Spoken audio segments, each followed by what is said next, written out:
Next on My Story. A relative of mine defiled me for the very first time. When the second relative came, he was close, like very close, and he was even a pastor. So he took over the defilement from where the other one left it. So he defiled me from class 3 all through class 8. So mi ndo hiyo high school form 1 nimeingia tu hivi nikaanza kukojoa kwa kitanda. Nilibedwet mpaka venye niliolewa. In class 6 I committed suicide. And I died. Hello and welcome to my story. I'm your host Jeff Otieno. It's the home of inspiration. And today on our story we have amazing guest by the name Evangelist Nancy Kolomani. Thank you so much. Hope that you will enjoy the story of Nancy. It's a very inspirational story. Just be seated and hope you are going to enjoy with us. Join us in this story. Sasa? Poa sana. Nafurahia sana to join in the show. Thank you so much. God bless you. Asante. Thanks for having me also. Welcome. Okay, today tunataka ushare with our audience over there your story, what you have been through, so that you can inspire so many people, because there are so many people that have wanataka kusikia your story. Okay, let's start. Okay. Wacha niwaangalie kwanza juu I'm introducing myself. Yes. My name is Evangelist Nancy Kolomani. I am married to one male husband. I'm a mother of 6. My eldest is actually 21. My youngest kababy is 2 years old. I am a pastor. I am a motivational speaker. I am an actor. I am a poet. I am still going on with the I am, so sijali. I am an HIV activist. I'm also a mentor mother in a hospital called EDAP here in Nairobi. I'll talk about that huko mbele mbele. So I think that's my introduction. I'm a firstborn in a family of 4. Is there another I am that I've not said? I think that's about me now. Okay, where was Nancy born? Where was Nancy born? I was born in Kakamega, but I grew up here in Nairobi. So nilifanya tu kuzaliwa huko. I hope I can use Kiswahili also. You can. Okay. So nilifanya tu kuzaliwa huko Western, but I grew up here in Nairobi. Yeah. Okay, thank you so much Nancy kwa kuwa our show. Okay, can you share with the audience your story, your journey, and mpaka penye umefika hapa? Okay, so after I was born, my dad got a job in Nairobi many years ago. And so I came to Nairobi as a small baby with my mom. But when I got to class 2, my mom went back to the village and I was left with my dad. At that time, I had a smaller sister. So my mom left us at the care of my dad and she went back to the village. My dad is this kind of a person, anapenda sana kusaidia watu. So he would bring in relatives at home when you wanna hustle so that wakuja watafute job, and when they get the job they go. But unfortunately he would bring male relatives. So there is this first relative that came in. He was not really an uncle, but we used to call him an uncle. He was not that close to the family. And that time I was in class 2. I think I was 7 years old. So that relative of mine defiled me for the very first time. And you see, I'm in class 2. I don't know anything. Like, I didn't understand what happened. And I was so afraid because he already hurt me. And now if I was going to talk about it, I was afraid he was going to hurt me even more. So I never talked about it to anyone. But he didn't stay for long. He got a job and he left. Then when I got to class 3, my dad now brought in another relative. Sorry, before you continue, after your relative defiled you, did you tell it to anyone that he has done like that? No, I didn't get the courage to talk about it because I didn't know how to explain it. I didn't know what had just happened. So I never talked about it to anyone. So when the second relative came, he was close, like very close, and he was even a pastor. So he took over the defilement from where the other one left it. So he defiled me from class 3 all through class 8. And you see, at this time, He keep on doing it yeah. each and every time. Your relative. Yeah. You see, my dad had another family, like another wife. So he would not spend most of the time in our house. He would spend most of his time in the other house. So in this house, he expected now this relative to take care of us. Like he had entrusted us to him. Even the pastor. Yeah, and he's even a pastor. So he trusted him so much. So the only time I would rest is when my dad was around, like he would sleep over. But when my dad slept the other side, now this guy he would defile me. And it went on and on and on and on until class 8. And I didn't talk about it because, you see, he had threatened me. He told me, in fact, he would remind me that he's a pastor. And if pastors pray, the prayers will be answered. Then he'll tell me, the kind of prayers I'll pray for you, and they'll be answered. You're going to have a very miserable life. And who wants a miserable life? With that kind of a thinking from a child, there are things you don't want to imagine happening to you because of talking about what you've been warned not to talk about. So I never mentioned that to anyone. I kept quiet. But you see, as it went on and on and on, I kept on wondering what was happening. Like, I kept on asking myself if it was normal, like if it was a normal thing, because I remember at some point it was normal. I took it as a normal thing. So to me, it was no longer a defilement. I took it as a normal thing. Whenever he wants, can just and come. You didn't report it to anyone? No, I didn't report it. Like, I didn't even dare to talk about it. That time you were in class? I was in class. It began from class 3, like up to class 8. Like it was just happening. It was just happening randomly. And there's a time I told my dad, I got tired and I told my dad to take me to a boarding school. But I didn't explain to him like why I wanted to go to a boarding school. Nilikuwa tu namwambia, mimi nimechoka na hiyo day school, nipeleke boarding. And then he would be like, boarding? Primary? Wewe ni mtoto? Hapana. Kaa hapa ndo nataka nikuone. Kaa hapa kwanza, you're still very young. Nataka nikuone. And I'm like, Dad, hapana, mimi nataka boarding. You see, me I wanted to go to a boarding school. But because at that time that you are arguing, you are telling your father that you want to go to boarding. You didn't even tell him why, because there's a time that he asked you, why do you want to go to boarding? I just told him I want to go to a boarding school because I'm tired of the day school. I never mentioned the reasons as to why I wanted to go to a boarding school. And he never even bothered to ask me deeper, like find out deeper why I kept on telling him about the boarding school. So niko na hiyo sasa haiwezi ingiana, nikachana na hiyo story. And there's a time I called my mom, nikataka kumwambia what was happening, but I didn't have the guts to tell her. So I kept quiet again. And I never mentioned that to her. And my sister then, she was younger than me. So I'm like wondering, if I tell her, will she even understand? If I'm not even understanding it myself, how will she understand? So I didn't tell her anything.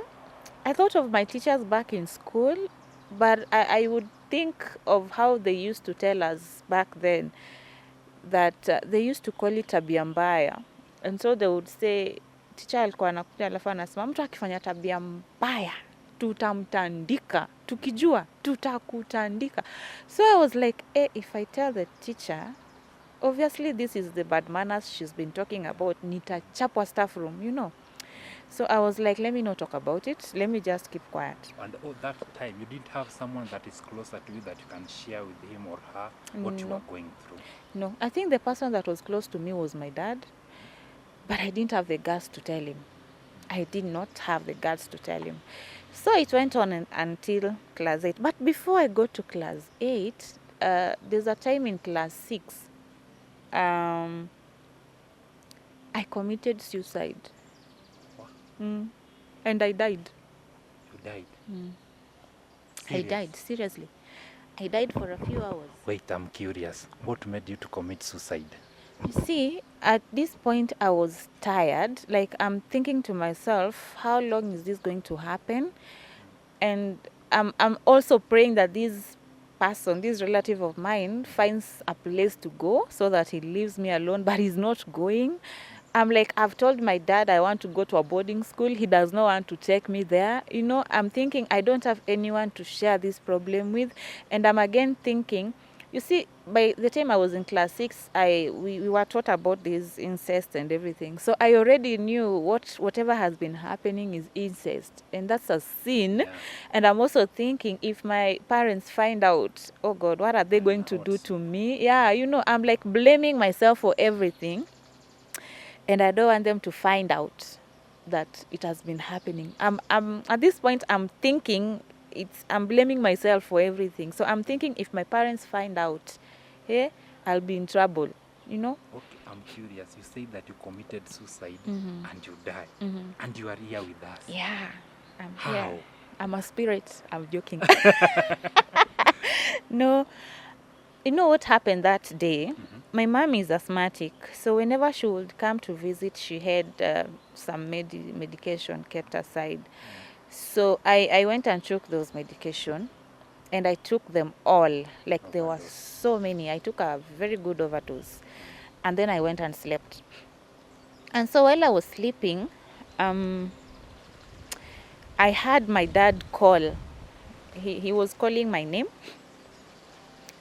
but I could not, like, I was not able to respond or get out of bed or something. So I started struggling to wake up.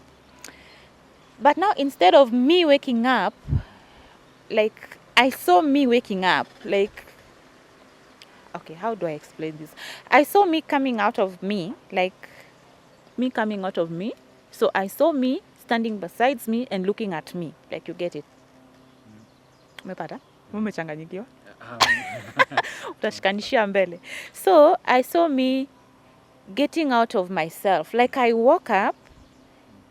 At first I thought I had woken up, like me. I had woken up. But I saw me again sleeping on the bed.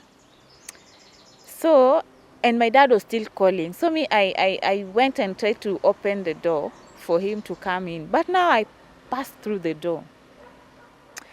Like, I could not hold it. I couldn't hold the door. I passed through it, and I went and stood next to my dad. And I was looking at him and wondering, kwani anioni?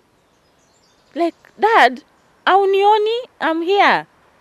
And he was still calling, Nancy, Nancy, Nancy. And he was so angry, and he was like, what? So your dad didn't see you. He didn't see me. He didn't see me. And I was even trying to hold him, but I couldn't touch him. So at that time, Serious, because these are things that we saw only on movies. I also used to see them on movies. And I didn't understand what. Nilikuwa nadhani ni movies too. See, but then inakuwaga real. Okay, so me, I'm thinking, okay, unajua bado mi niko mtoto, so natrai kushangaa mbona, like, I'm trying to understand mbona dada nioni. So akatoka hapo penye alikuwa kwa hiyo mlango, then he rushed uko nje ya dirisha ya bedroom, sasa penye nilikuwa nimelala, ndo agonge hiyo dirisha vizuri. Mi niko na nimemfuata uko penye ameenda, na nikasimama tena naye hapo. So anaitana, I'm like, Dad, niko hapa, but aski. Mi kuangalia bed, naona yenyewe nimelala kwa bed. Nika feel in my spirit, hapana. Mi nikaanza kuitana pia mimi. Nancy, Nancy, Nancy, amka. So nikaanza kushout. Aski, it's like mi namsaidia, ndo at least na akili yangu sasa inaniambia, maybe huyo Nancy amelala kwa bed, akiamka dad ataniona. So that is what I'm thinking. So nikaanza kuita Nancy, nikasaidia babangu kuitana, then suddenly Nancy akaamka kwa bed. So Nancy akiamka kwa bed, nikaamka nimehema, nimesweat.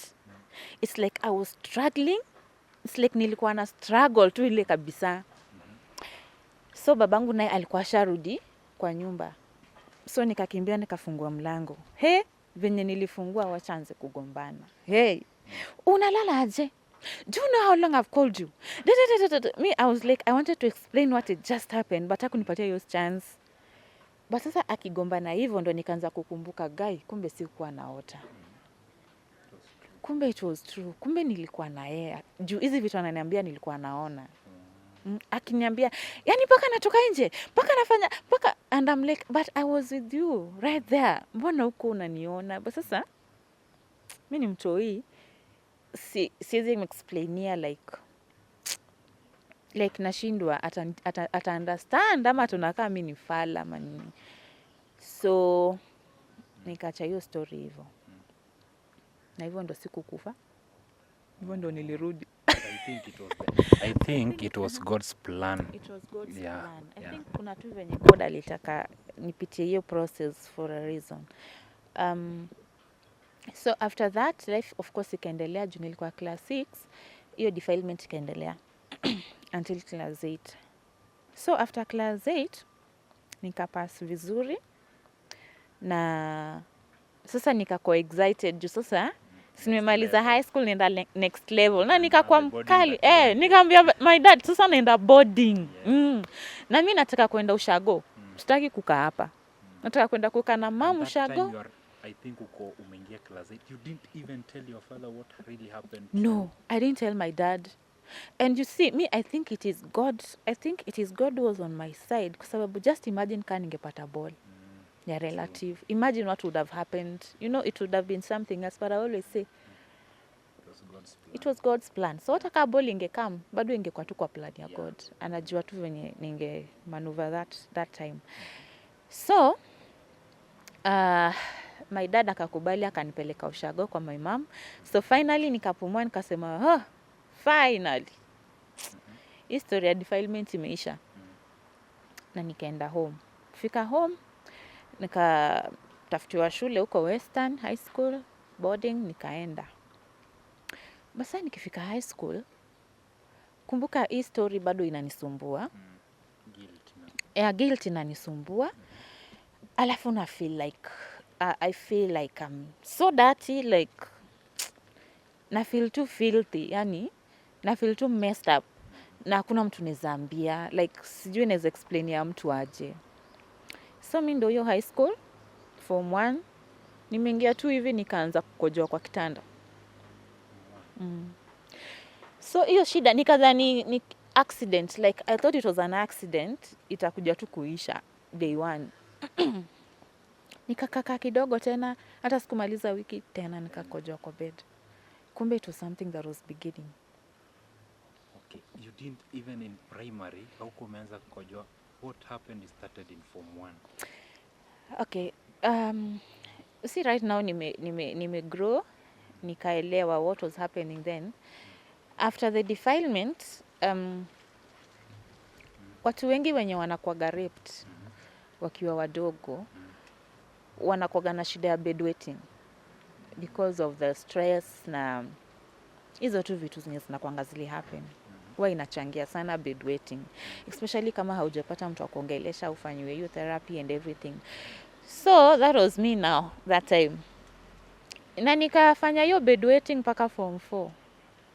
So mimi nilikuwa yule, mpaka mimi nilikuwa nickname kikojozi. Kwanza nilikuwa naitwa manywele kikojozi. Juu sasa niko na nywele refu mingi alafu nakojoa. Zinaenda sambamba. How did you feel? Ulikuwa na friends na ulikuwa una feel haje au people walikuwa na kumock? Aki unajua tu high school.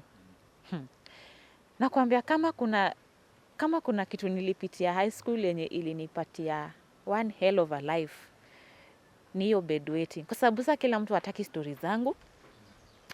Hata kama umeoga, mtu akikuangalia anaona ni kama bado unanuka makojo. You know?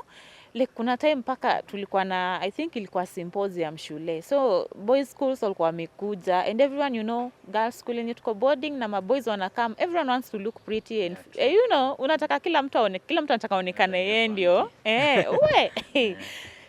Sasa pia mimi niko hapo na try kuonekana pia mimi niko poa.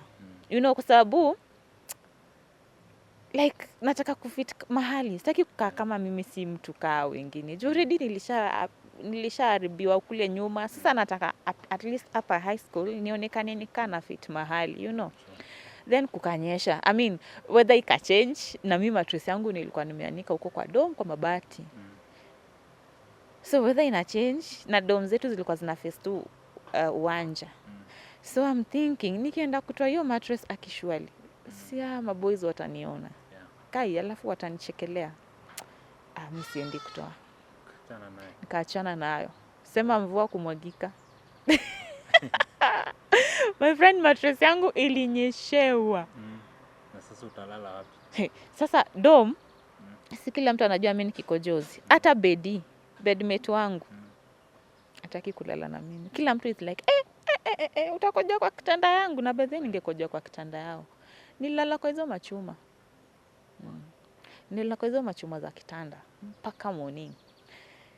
But luckily the next day jua iliwaka vizuri, then mattress nikaipendua, nikaichukua. But sasa ilikuwa routine, nilikuwa nimezoea. Nilikuwa hata nimezoea hiyo bullying. But to me at this point, I'm thinking this is better than ile defilement.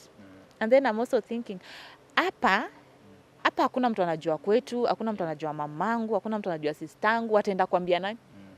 Hakuna mtu anajua best yangu huko nje. Watanitusitua hapa ndani. Na itaisha hivyo. Hata tukimaliza form 4 hakuna mtu anajua penye naenda. You know, so I was like, nikuvumilia 4 years kama nilivumilia hizo miaka zote primo. Hii nitapita. You know, hivyo ndo nilikuwa najipea moyo. So, nikiwa form 2 by the way, nakumbuka kuna ka group kama dem kalikuaga, kama dem. Sasa wa madem wanai. Na mimi pia nilikuwa dem wanai. So, hii group ilikuwa ndio kwa member vizuri lazima uwe na boyfriend. Na sasa mimi sina boyfriend. Na nataka kufit. So wakakujanga wakaniuliza, "Nancy unakwanga vajo?" Nikawaambia sijui. Na wakanicheka, akasema wewe ni fala, au hujui hata kama wewe ni virgin, but honestly mimi sikuwa najua. Cause mimi sikuwa understand kama hiyo defilement ndo ilinifanya nika break virginity ama bado juu tulikuwa tunafundishwa shule yule mwenye ajai lala na mwanaume mwenye hajakuoa. In fact walikuwa naisemaje ile yenye una feel kama sasa huyo si mwenye anafaa kukuoa, hivyo ndio ume-break. But kama ni ule anafaa kukuoa au break, you get. So me I was like I'm confused. Sasa sijui kama hiyo ndio ili break ama bado niko na virginity yangu, you know. So I was so confused. So nikiwaambia mimi sijui, I was so honest. I didn't know, but hawakushikanisha na pia singewa explainia like everything. Wakanichekelea, nikamwambia I was joking, mimi ni vajo. Wakasema sasa shule zikifunga boyfriend lazima upate mtu na ukamna picha yake ndio tuamini. Nikasema hiyo tu sawa.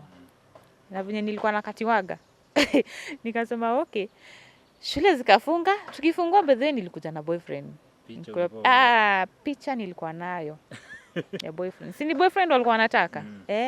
So nilikamna picha ya boyfriend. But now this guy pia alikuwa mse weird. Kwa sababu nasema weird kwa sababu most men na wanadate wasichana wa high school hawapatiangi time, wanatakaga story ya sex very fast. But this guy niuliza story ya sex, like hata tukimit alikuwa tu mtu wa kuongea stories za shule, you know, like niongelesha stories za sex or something. So mimi niliona nimeangukia boy. So after high school si tumepush naye from form 2 mpaka form 4. So nimemaliza form 4. Actually nimemaliza form 4 leo, nimeenda home na bag zangu, alafu akaniita akaniambia hadi alikuwa amenibuy phone. Ilikuwa Motorola. I think ilikuwa Motorola C113. Sijui nakakumbuka. Kalikuwa na kakichwa ya round hivi. Hizo. Alikuwa amenibuy hiyo phone. So akanicall, akaniambia buka mnataka kukumit, nikaenda. Then akaniambia, Nancy seriously, si nimekuwa patient sana na wewe kuanzia form 2. Nishakwambia kitu? Nikamwambia hapana, ngoja niambia kitu. Wewe unakuanga virgin? Na venye ulimaliza form 4 bado ulikuwa na bedwet? Nilibedwet mpaka venye niliolewa. Mpaka venye niliolewa na bado mamangu hakujua. Juu home nikilala nilikuwa na make sure nimelala na kama mtoto. Ndio niseme ni yeye. You get. So my mom never knew. So I met this guy. Now what happened? Ukaacha. Nini ilifanyika ndio ukajipata imeacha? Ilikuja kuisha tu yenyewe. With time ilikuja tu kuisha yenyewe and I forgot about it. Hata sijui ilishaje. iliisha tu, but ilisha kaa niko married. Sasa si akaniuliza kama mimi ni virgin. Again nikamwambia sijui. Wacha ajam. Like ujui aje? Inamaanisha kuna mse mwingine ama ni and I'm like hapana, mimi ni virgin, nilikuwa na joke. Akaniambia sasa juu nimekuwa patient na wewe, ni leo unanipatia. Leo. Ukinikataa mimi naenda. Unajua mademo wangapi wananitaka? Unajua venye utabaki peke yako hapa na utaanza kuregret. Na mimi pia sitaki kubaki peke yangu tena. Nikasema kama nile nilifanyiwa huko nyuma, then si mbaya. And I went in. And I got pregnant. That time I slept with him, I got pregnant. So ile siku nilienda kumwambia niko na ball. Immediately after high school. So ile time nenda kumwambia niko na ball, you know what he told me? Wewe kwanza nikikupata huko avajo, ulinidanganya wewe ni virgin na kumbe wewe si virgin.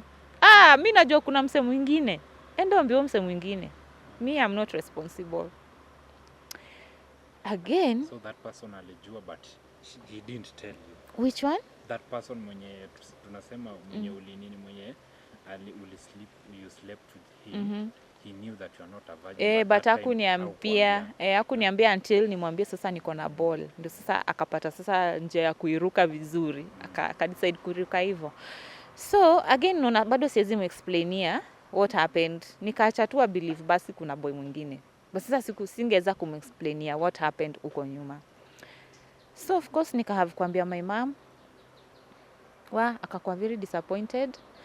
My dad ndo sasa hata alikuwa very disappointed kabisa kwa sababu results zilikuja. Actually hiyo news ya ball ilikamtuka, results ndo zimekam na nilikuwa nimeperform poa. So my dad alikuwa very great hopes na mimi na future yangu. So according to him aliona ni kama like nimemwangusha. But then alifeel vibaya sana. Na akaniambia nisiwahi kanyaga Nairobi tena, nikae home na my mom mpaka venye ata decide. So kukaa home na my mom, unajua my mom ni housewife, so yeye alikuwa anategemeaga my dad amtumie do ndio tupate ndio to survive. But sasa this time because of me, my dad akakataa kutuma hadi do. So ikakuwa tough. So mama akaniambia wewe na sisi sasa itabidi umejua kulima ndo at least to survive, Na mimi siku mind, after all ni mimi nilikuwa nimeblanda, So nikakubali, so nikakuwa namsaidia penye ananiambia nimsaidie, at least tunapata do ya kubuy food and stuff. So boli yangu kiwa 8 months nikafikiria, let me call this guy, maybe amechange mind. By now anaweza kuwa amechange mind. Nikamcall, but sasa nikimcall a lady picked. Akaniambia, nyinyi ndio wale wa mama wenye wampatingi bwanangu amani. Tuko na watoto 3 lakini ni drama after drama na wanawake. I'm like, mimi si mama, mimi ni msichana tu. Ni mimba tu mtu alinipea, na hata sikuwa najua ako na wife. Mimi nimekuja kujua hapo ukiniambia ako na bibi. Mimi aliniambia hana, yeye ni mtoto wa shule campus. Mimi sikuwa najua, kwanza watoto 3. Akanambia sasa ndio huyo ni bwanangu, achana na yeye. Nikashtuka, na kwa sababu ya hiyo kushtuka nikaenda into labor. I'm going into 8 months. I'm going into labor like hatukuwa na anything, like even a bob. Hatukuwa na pesa yoyote. So my mom akaniambia Nancy itabidi uzalie hapa. Na mimi juu hata sijui hiyo ni nini. Me I'm like, ni sawa. Juu ile uchungu nasikia, mimi nataka huyo mtoto atoke. Niache kusikia hiyo uchungu. Hatukwenda usi. Hapo home. But sasa kulikuwa na rafiki ya my mama alikuwa ganas. Hakuwa ameenda job hiyo siku. So my mama akakimbia kwake akakuja naye. So nikazalia home. After nimezaa nikakaa home na my mom. Bado my dad hakuwa anakuja and anything. But after 2 weeks my dad akakam. Na akakuja vizuri. Like alikuja na nguo za mtoto, akakuja na food, akakuja na everything. Nika apologize. akaniforgive. Akaniambia sasa wewe utakaa hapa mpaka mtoi amalize 6 months, alafu urudi Nairobi uache mtoi na mama. Uende ufanye kenye utafanya huko. So Nairobi venye anakwambia wewe na Nairobi alikuwa na where are you going? Si kwetu Nairobi. My dad ana work Nairobi. So yeye alikuwa anaishi Nairobi. My mom ndo alikuwa anapenda kuishi Ushago. Sasa akaniambia nikae Ushago na mom mpaka mtoto afikishi 6 months kwanza ndio nirudi Nairobi then anipeleke penye atanipeleka. Nikasema hii sasa si ni poa. So at least hati yangu ikatulia, nikafeel hata kama niliblanda na nimesamewa then ni sawa. But hizi matime nikiwaga break, nikiwa high school, tukibreak sometimes nilikuwa naenda Nairobi kwa my dad, kidogo narudi. Nilikuwa napatanaga na watu. So kuna this guy nilipatana naye one time kama tumefunga shule then tuka exchange contacts. So tulikuwa tunapenda kuongea tu kama ma friends. So ile siku nilijifungua nikamwambia nilipata ball, the guy akakataa, so mimi niko na mtoi niko Ocha. Akaniambia congrats, nitakuja kumletea zawadi, nitakuja Kakamega kumletea zawadi. Nikadhani ni jokes na akakuja. So venye alikuja akanicall akaniambia niko tao kuja uchukue gift yako. Mimi nikamwambia my mom, my baby was 5 months old, nikamwambia my mom, kuna rafiki yangu ananiletea gift ya mtoto, wacha niende nichukue. Najua analetea mtoto, wacha niende na mtoto ndo amuone. My mama akaniambia ni sawa, but huwezi chukua gift ya mtoto kama hajaona mtoto, enda na mtoto wako. Nikabebana na mtoto wangu hadi tao. Na ile mind yangu ya naivety yenye niko nayo, niko na this guy akinipeleka lodging. But mimi sijaingia lodging all my life. So I'm like, maybe ni hoteli. You know, like see, imagine like I'm already trusting this person. Na trust tu. Baby alikuwa amelala that time. So tukaingia nikashanga, kwani kwa hii hoteli kuna vitanda? Mbona amenileta hapa? Nikaassume maybe anataka kupumzika ndio arudi Nairobi. Mimi nikalalisha mtoi wangu kwa bed. So nikilalisha mtoi wangu kwa bed, this guy akanigrab na akanirape. And is a person that you met, mlipatana na wapi by the way? Nairobi. Mlikuwa mmepatana, that was the first time tulikuwa tuna meet sasa in Kakamega. Venye tuli exchange contacts huko tu kwa estate yetu. So venye tuli exchange contacts tulikuwa tu tukifunga shuleni kuchat tu kama sijaenda Nairobi, but Nairobi nikienda hata tu kwa meet tena apart from ile incident ya kwanza yenye tuli meet tuki exchange contacts. So sasa amekuja huku kuona mtoto. Basi sasa hiyo night sasa it was not a night, that day ndo akanirape. So me I'm thinking actually alinirape na akaniacha na akaenda. Aliniacha kwa hiyo room na akaenda. So mimi nikitoka kwa hiyo room kuna vitu mingi sana zilikuwa kwa kichwa yangu. Like I was asking myself a lot of questions. Nikaanza kukumbuka ile incident ya rape ya kwanza. Nikaanza kujiuliza guy, kwani hii ndio lifestyle nitaishi? Like mimi nitakwanga tu narepiwa. Kwani hawa watu wananiona aje? Kwani mimi nakaa aje? Kwani hawa watu mbona wanateka advantage na mimi hivi? At that time hata sikufikiria kwenda kureport polisi ama kwenda hospitali, because I'm thinking nitaenda kuambia aje na nilikuwa na mtoto aje? Mtu nita explain aje, watanibeba aje? You see, naanza kujiambia hadi ile siku nilirepiwa nikiwa mdogo, kwani niliambia nani? Nikasema si nilinyamaza, hata hii nitanyamaza. So nikachukua mtoto wangu nikarudi home. Basi sasa venye nilifika home nikapata my mom is a pastor. Nikapata mapastors wamejaa wa baba. My mama akaniambia nilikuja kama niko mkali, like the Nancy mwenye alirudi si ule mwenye alienda. Akaniambia ati sijui pikia sijui. Nikamwambia sipiki. Wanaume siwapiki. So my mama akakasirika, like wanaume pastors unawaita wanaume? Me I'm thinking of yule pastor relative, I'm thinking of huyu tena, I'm thinking of baby daddy, you know. So wote ni wanaume na sitaki kujua, you know. So kabadilika nikakuwa tu Nancy wa attitude towards men. Like mama akianza tu story ya pastor so and is a man, nisha change, nisha kuwa violent, nishaanza kukua na naongea tu vitu hakuna. Na nikamwambia nataka kurudi Nairobi. Akanambia your dad said umalize mtoto amalize 6 months ndio urudi. And me I'm feeling maybe hii environment si poa, maybe tena nitarepiwa hapa. So I want to change from this environment niende mbali kama uko Nairobi. Uko Nairobi ndio maybe, because that time I'm sure yule mwenye alikuwa yuko, nilishaambiwa my dad ako peke yake na my siblings. So I'm comfortable, najua nikienda huko at this time my siblings pia wamegrow, ni wakubwa si wadogo, na feel hapo nitakuwa safe compared to huko home. But my mama akaniambia pana, mpaka umalize 6 months zenye babako alisema. Nikasema ni sawa. But sasa hizo 6 months zilikuwa hell. Nilikuja nikakuwa mbaya like towards men. But zikaisha nikarudi Nairobi. Hold on.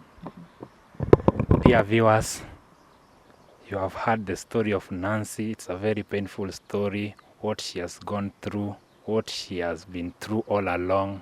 Let's go for a short break. We are coming back shortly.